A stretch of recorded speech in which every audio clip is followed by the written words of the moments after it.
Alright, what's going on, you guys? So today's video is going to be a 6-part series.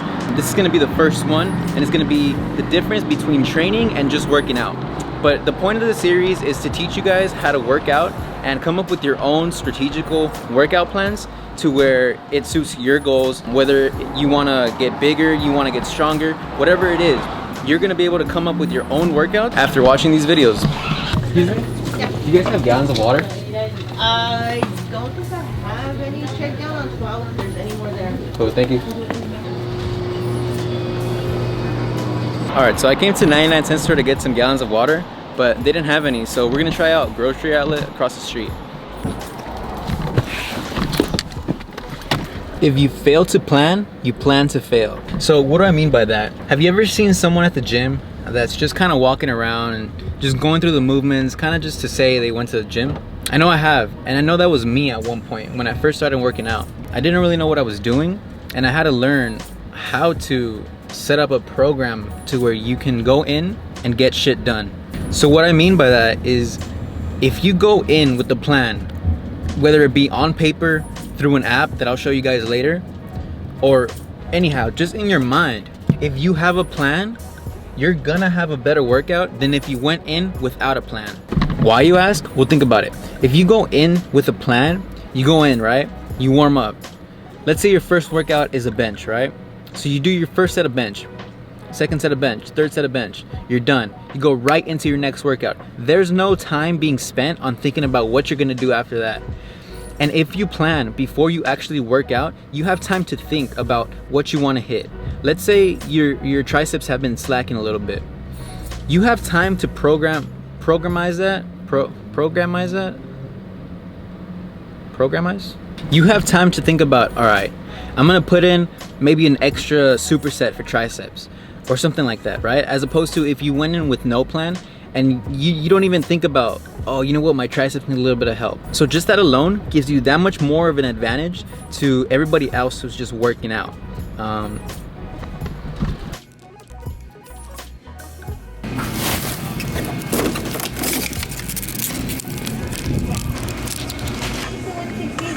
Awesome, thank you. You too.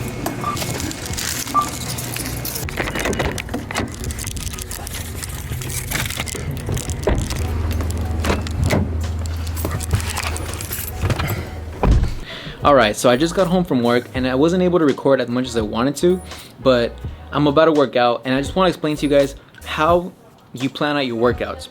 So when you plan out your workouts, you're trying to measure improvement.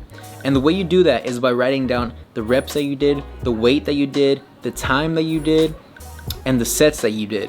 Alright, so one thing you have to keep in mind when you're working out is time under tension, right?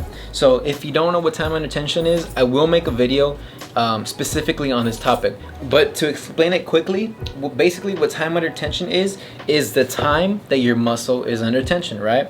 So let's say you're doing a bicep curl like this, right? And then let's say you're doing a bicep curl like this. So if you do it slower, your muscle is under tension for a longer period of time. What does that mean? That means that your muscles are being worked for a longer period of time. Essentially meaning that you're ripping more muscle tissue and it's more effective, right? So one thing you have to keep in mind from workout to workout is that you're keeping the same time under tension. It doesn't have to be exactly the same, but as long as you're keeping it in around the same ballpark that you were last time, then you'll be pretty well off, right? The problem with not keeping it consistent from workout to workout is that in one workout, you might do a bicep curl super fast, right? And you might do all of them super fast, right? And you'll end up with 10. But the next one, you do them nice and slow, controlled, like you should be, and you end up with 5, right? You may think that you're actually going back in progress, but you're not. Why? Because you actually kept more time under tension, right? So you ripped more muscles, and it was overall a more effective workout. The way I would judge this as a beginner is I would just make sure you're controlling the weight, okay? So when you're doing a bicep curl, control the weight. Make sure your muscle is actually picking up the weight, the muscle that you want to work, right? So if I'm doing a bicep curl, make sure your bicep is the only one moving, right? If you're benching, right, make sure the bar is nice and controlled. It's not wobbling around. Make sure it's nice and controlled, going up and going down. Because if you're doing it too fast, you're most likely not controlling the weight. If you're doing it fast, the bar is probably gonna be wobbling around. If you're doing a bicep curl fast, your body is moving around, right? The bicep isn't the only one doing the work. You're using your traps, your shoulders, you're using a lot more muscles than you should be. So as a rule of thumb, just control the weight. Make sure you're picking up the weight with the muscle that you want to use. Sometimes what that might mean is that you have to go lower in weight, but that's fine. Why? Because you can go lower in weight, but do more reps, and you'll get the same results that you would if you were doing a heavier weight and you're not really controlling it as much, right? Probably even better results. All right, so the last thing you want to consider is how sore you were after the workout, right? The reason you want to do this is because let's say you worked out super hard, right? You went all out and you couldn't work out for the next week, right? You want to take that in mind, right? What does that tell you? That tells you that you went too hard, right? Why? Because let's say you would have just gone half as hard, right? And you were only sore for 2 days. You would have been able to work out 2, maybe 3 times more that week than if you just went all out, right? Sometimes what happens is a certain body part will be sore, right? So maybe your biceps will be extra sore, and they're sore for like 2-3 more days than every other body part, right? What does that tell you? That means that you need to lower the amount of sets or reps that you did on your biceps, right? And it doesn't just have to be sets or reps. It could also be where any of the other measurements of improvement that I gave you guys. So you could lower the time, you could lower the weight, reps or sets.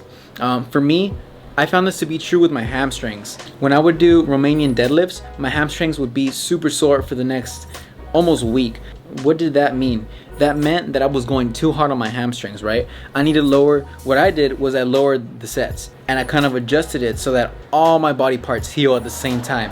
But that's pretty much it for this video and this series of 6 videos that are pretty much teaching you how to program your own workouts. So I'll see you guys on the next one.